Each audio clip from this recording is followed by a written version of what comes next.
There is an invisible line in my town that no animal will cross. And God help me, I should have listened to my dog before I let it take my best friend. My name is Arthur, 32, and a few months ago I moved to a quiet rural town in Nebraska. It's a peaceful place, carved up by canyons, caves, and endless open prairies. My 8-year-old Westie, Francis, took to the landscape immediately. He's a tough little guy, brave as they come, and usually loves running off-leash when we go exploring. Last month, I took him to a new dirt trail on the southern edge of town. On one side was a quiet back road, and on the other, wide open grasslands stretching out to the horizon. About 20 minutes into our walk, the short native grass abruptly gave way to a dense patch of big bluestem.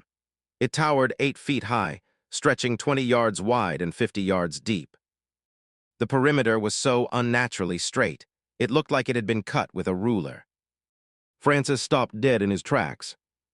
His hackles were raised, his tail went stiff, and he froze. He wasn't growling or whimpering, but his entire body vibrated with a terrifying, silent tension. I reached down and scooped him up into my arms, but the second I tried to step past that tall grass, Francis went ballistic. He thrashed violently, snapping his teeth inches from my face. All right, we're going home," I muttered. I turned back toward the car, and instantly he went dead silent. Whatever was hiding in that grass, I couldn't see it and I couldn't hear it, but my dog knew it was there. A few days later, my neighbor Connor came over to my porch for a beer. He brought his dog, Beethoven, a sweet, deaf golden retriever he'd rescued a year back. As we watched the dogs play, I brought up the strange field, thinking he might know the local gossip. Connor took a slow sip of his beer and nodded. "I know the exact spot," he said softly. "It's been creeping people out for months. Everyone's dogs freak out near it." "You think it's a coyote den?" I asked. Connor shook his head. "A few weeks back, I pushed my baby niece past it in a stroller. The second we hit that patch, she started screaming her head off, completely unprompted." He paused, staring out into the dusk. "Let's go back tomorrow," Connor suggested, a mischievous glint in his eye. "We'll approach it from the other side, see what happens." The next morning, we met at the trailhead. I secretly slipped my Ruger handgun into my jacket, just in case. We walked up to the edge of the tall grass. Again, Francis froze, staring intently into the swaying green stalks. Connor smirked, trying to break the tension. "It's just a field, man. Watch."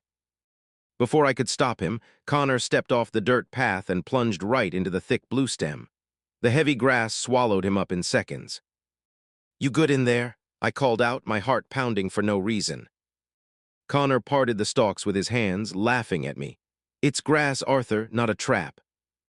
I exhaled, feeling stupid, but then Connor's smile completely vanished.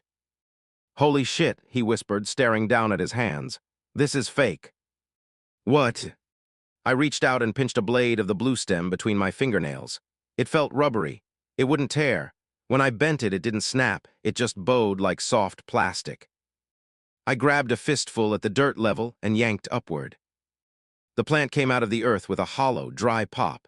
The roots were a tangled, dirt-caked nest, but when I brushed the dirt away, they didn't break. They smelled faintly, like a brand-new car interior. "Okay," Connor chuckled nervously, backing up deeper into the field.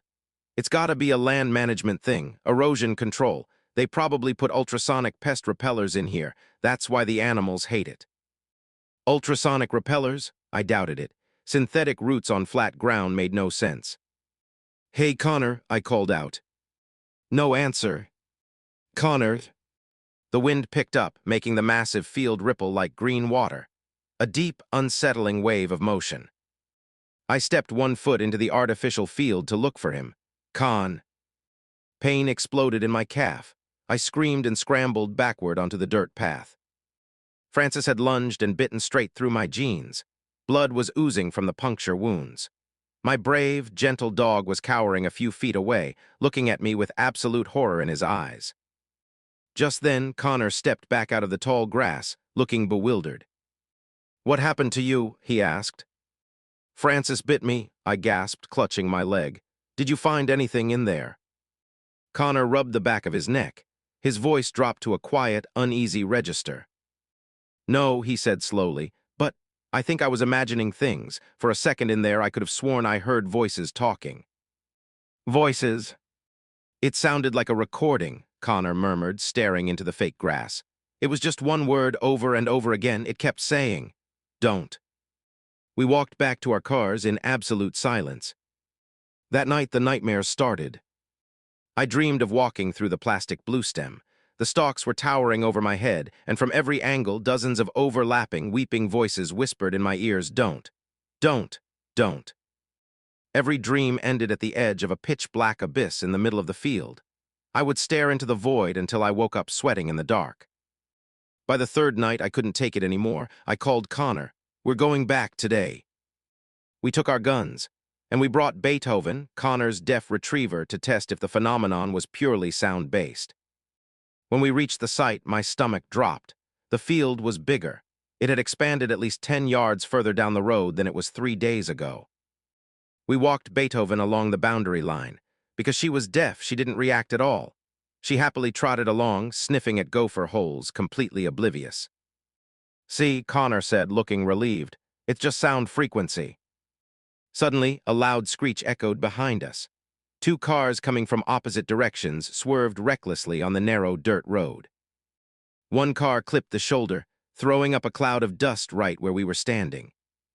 We jumped out of the way, but the sudden noise terrified Beethoven. She yelped, tore the leash right out of Connor's hand, and bolted straight into the plastic field. "Beethoven, no!" Connor screamed, plunging into the fake grass after her. "Connor, wait!" I yelled, running in behind him. Pushing through the synthetic stalks felt like swimming through dense plastic cables.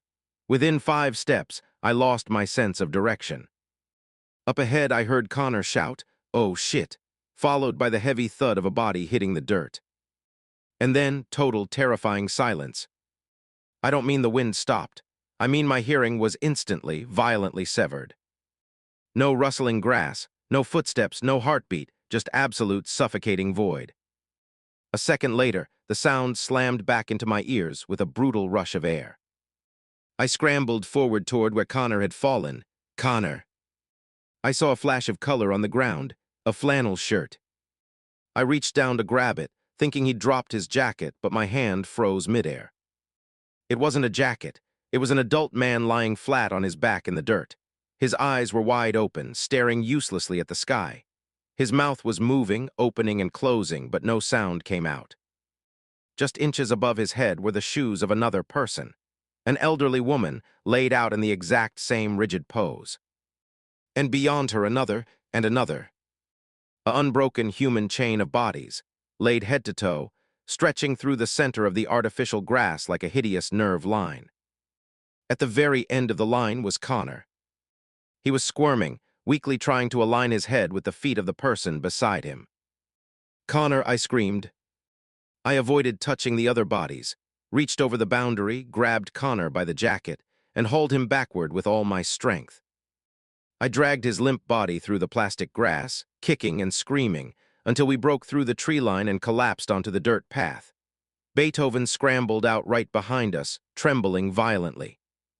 My hands shook so violently, I could barely dial 911. Within 10 minutes, 2 cruisers and an ambulance arrived. Paramedics in full gear rushed into the field while I sat on the gravel, holding Beethoven.